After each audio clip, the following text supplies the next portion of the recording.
Today, I'm going to share with you 4 ways to differentiate yourself from other freight brokers. But first, I'm going to start with why differentiating yourself is important.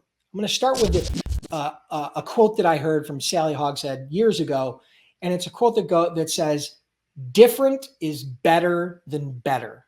Let me explain to you what I mean by that. Now, in business, everybody always looks at how can I have better pricing, and how can I have better service, and how can I have better communications, and how can I have better technology, right? It's the better game, right? I need to be better than my competition. And that is important. Don't get me wrong. I want you to be better. It's very hard to be better than everybody at everything, but it's not hard to be different.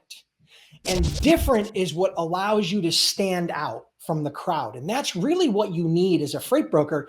You need the ability to stand out because, again, they've got all kinds of carriers and freight brokers that they can choose from. Why are they going to do business with you? So, number one, that's why it's important to differentiate yourself. Now, I'm going to share with you 4 tips on how to differentiate yourself from the crowd. Here's my notes. And so let me start with the first one. And you guys have probably heard this before. I talk about this all the time. Number one is you have to niche down. Niches, riches are in niches. It's true. If you are a generalist, right, in any industry, it's hard to stand out. You just don't stand out from the crowd if you're a generalist. So niching down will automatically help you to stand out from the crowd. If you focus on import, export out of the state of Florida, right? Now you've become very niche down and you're very honed in on who your target market is, and your target market is very honed in on the value that you can provide. So niching down is one. Very important that you niche down, in my personal opinion. Now, you can expand beyond one niche over time, but when you first start, I would say narrow down your niche as close as you can. Obviously, you need a big enough market where you can generate customers, but ultimately finding your niche and niching down is very important. That's number one. That's a great way to differentiate yourself, and it's very, very simple. Number two, do business differently. Now, what do I mean by that?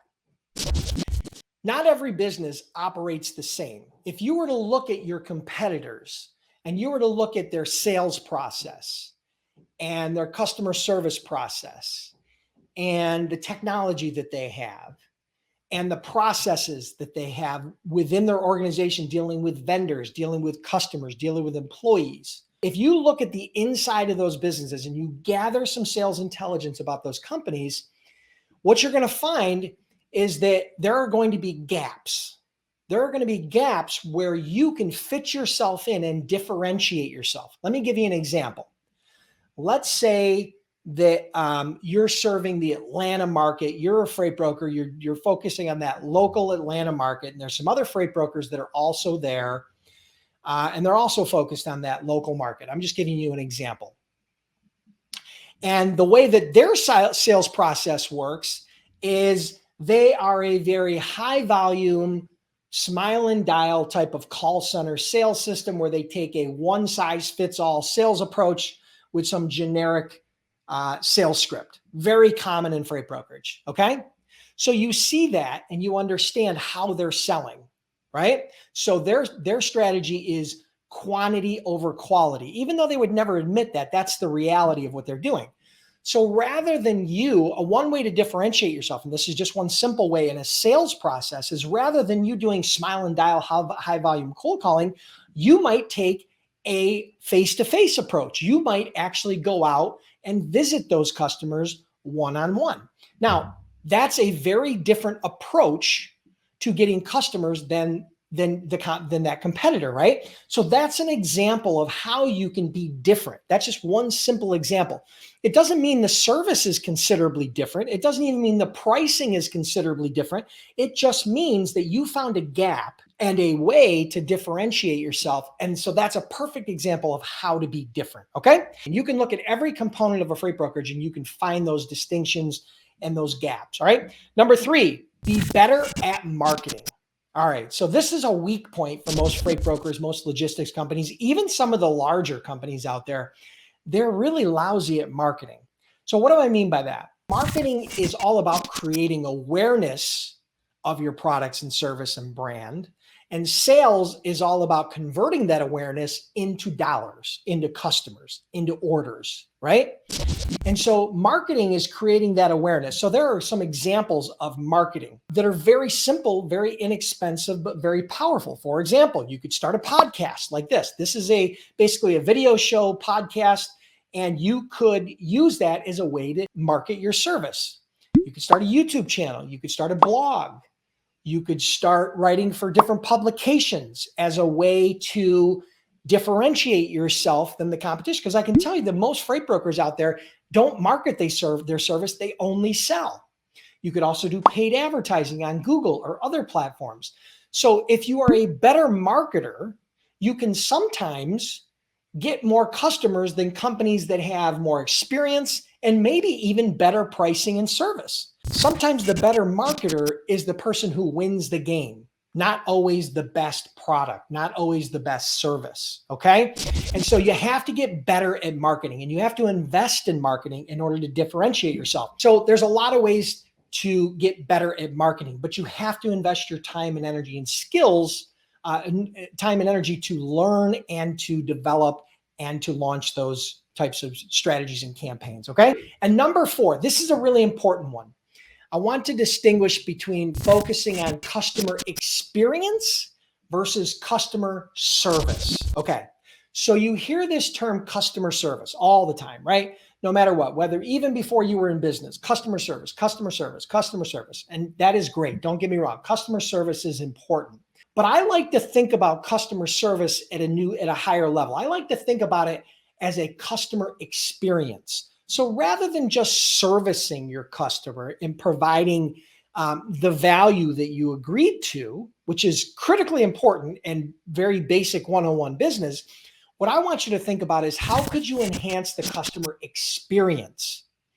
How could you improve the overall experience for the customer? Not for you, but for the customer. Now, the way you do that is to better understand your customer. So one of the best ways to do that is to get feedback from your customers. What could make your experience better? What could make our service more valuable? Getting customer feedback, right? And then leveraging that feedback to, again, differentiate yourself and enhance the customer experience. Now, we've all went to 3-star hotels, not so good. And we've probably all been to 4 or 5-star hotels, or at least we've seen them. There's a huge difference. Now, you're still sleeping in a bed that usually has a bathroom, in a hotel that has an elevator, and they have some sort of brand, but the experience is very different.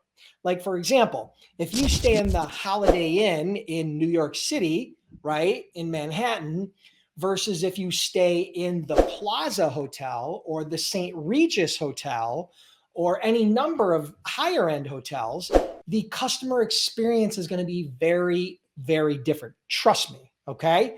And so that's what I mean by customer experience. Now, obviously you're not selling hotel or travel amenities or tourism, but you are selling a service. So you need to think about that customer experience. And I want you to think customer experience over customer service. And one of the best ways to enhance that experience is to actually seek feedback from your customers and then leverage that feedback to enhance the overall experience. So those are the 4. I'm going to run through them really quick. Number 1, niche down.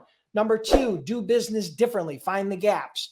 Number 3, be better at marketing. And number 4 was focus on customer experience versus just customer service. So I hope you guys enjoyed that. If you did, make sure you like, comment, and subscribe. And if you're curious about becoming a freight broker or a freight agent, and you need some help, you want a coach, you want a mentor, you want a process, you want an online program that's going to help you walk through that, go to freightbrokerbootcamp.com. We've trained over 10,000 students, been in business over a decade, and we offer a 60-day 100% unconditional money back guarantee. No questions asked. If you're not happy, we don't want your money. So check that out. Truly appreciate you guys being here. Have an awesome day, and we'll see you next week.